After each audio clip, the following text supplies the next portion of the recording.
The legislature is working to protect Texas land. It's May 30th, 2025, and these are your headlines. The Texas legislature has approved final language for Senate Bill 17, sending the long-debated measure to Governor Greg Abbott for his signature.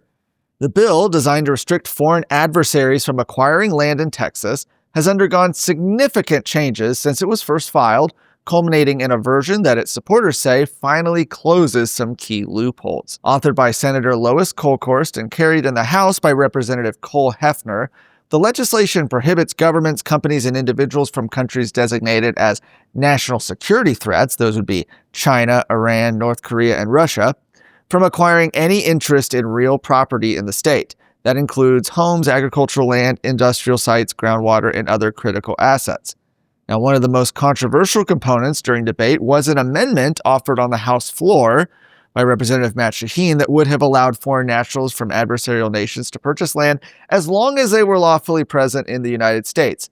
That language was ultimately removed in the final version of the bill that was approved by the Conference Committee, a move that was met with approval from the Republican Party of Texas and grassroots activists who had previously withheld support over that loophole. Another issue that drew sharp criticism was a provision in earlier versions of the bill that would have allowed 99-year lease agreements, arrangements that critics argued would allow foreign entities to exert long-term control over Texas land without technically owning it. The final version only allows an exemption for leaseholds lasting less than 1 year, effectively eliminating the concern that long-term leasing could be used to bypass the law. Additionally, the bill authorizes the governor to add countries to the list of designated adversaries. If signed into law, as expected, it would mark one of the most sweeping state-level efforts in the nation to restrict foreign land ownership tied to national security threats. Earlier this week, Paxton's office issued a release calling on House lawmakers to concur with changes made to House Bill 5138, which would restore the Attorney General's unilateral authority to target election crimes in certain cases. That power was stripped from his authority in a 2021 decision by the Court of Criminal Appeals, which found the nearly 70-year precedent violated the state's constitutional separation of powers.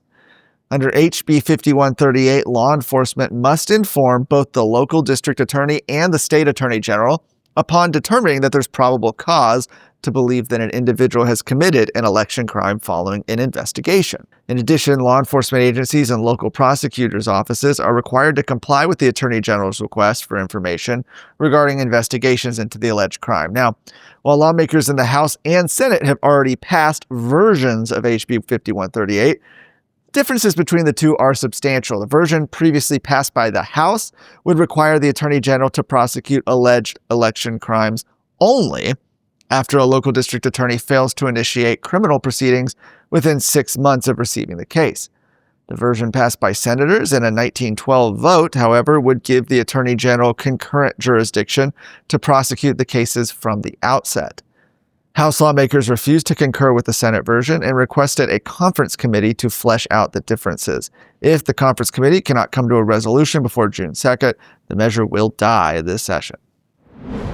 What are the important things out there in Texas politics and Texas news that matter to you, and what can you do about it? That's what we want to bring you with the Luke Macias Show on a weekly basis for 20 to 30 minutes. That way you can get the information and go do something for the rest of your week. I look forward to coming to you every Wednesday.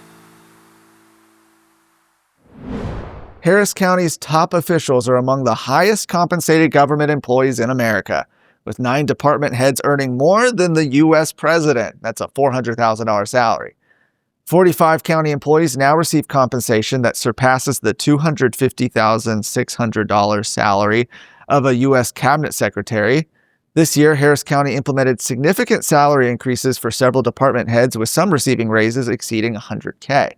New payroll data obtained through a public information request for the 24-25 fiscal year reveals sharp pay raises across infrastructure, public health, and forensic science administrative roles. Earning the most is Dr. Luis Arturo Sanchez, Chief Medical Examiner and Executive Director of the Institute of Forensic Sciences, who now earns $536,000, up $90,000 from the previous year. Overall, the county now has over 22,000 employees and an annual payroll of approximately $1.47 billion.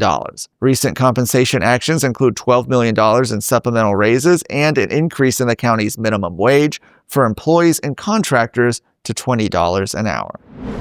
For more of today's stories, go to texasscorecard.com.